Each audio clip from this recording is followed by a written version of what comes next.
আরে এই পানিটা তো দেখছি বের হয়ে যাচ্ছে, কারো চোখেও পড়ে না আর কারো দরকারও হয় না। এই পানিটা যে কি জিনিস, যদি মানুষ বুঝতো তাহলে এইভাবে খোলা রাখতো না। ভাইয়া ভাইয়া হ্যাঁ, কি হয়েছে? থাবা মারছিস কেন? ভাইয়া, পাইপ দিয়ে পানি বেরিয়ে যাচ্ছে, ওইটার খেয়াল রাখো। আপনাকে তো দেখে অনেক বুদ্ধিমান মনে হচ্ছে, এই পানির কতটুকু প্রয়োজন আপনি জানেন না? পানিগুলো তো এই দিক দিয়ে সবসময় বেরোতেই থাকে। তোর যদি অতই দয়া হয় একটা পাইপ নিয়ে এসে লাগিয়ে দে।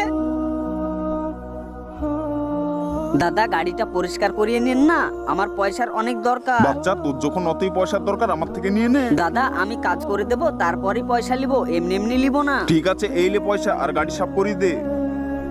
কে জানে এক একটা লোক নিজেকে কি মনে করে। পাইপটা ভেঙে গিয়েছে তো একটুও লাগাবার নাম নেই। এরা আর কি বুঝবে পানির যে কতটুকু প্রয়োজন, যদি দরকার হতো বুঝতো।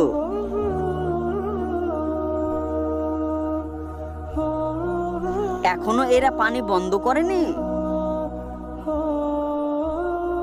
এইবার তো হয়ে গেছে পানি বন্ধ। ভাইয়া ভাইয়া, আরে কি হয়েছে? বারবার আমাকে বিরক্ত করছিস কেন? দেখো পানি বেরোচ্ছিল, আমি পাইপ লাগিয়ে দিয়েছি। আর তুমি কি জানো পানির কতটুকু প্রয়োজন? পানির প্রয়োজন ওই মানুষটিকে জিজ্ঞেস করো যার পানির পেয়াস লাগে। বেটা, আমার পানির প্যাস লেগেছে। আমি যে আর হাঁটতে পারছি না, দম বন্ধ হয়ে আসলো। আব্বু, তুমি এখানেই বসো, আমি পানি নিয়ে আসছি। আব্বু, এই নাও পানি। আব্বু, আব্বু, আব্বু। এই পানির জন্য আমি আমার আব্বুকে হারিয়েছি। তুমি কি বুঝবে এই পানির কতটুকু প্রয়োজন? বন্ধুরা, ভিডিওটি ভালো লাগলে লাইক সাবস্ক্রাইব করে দিও।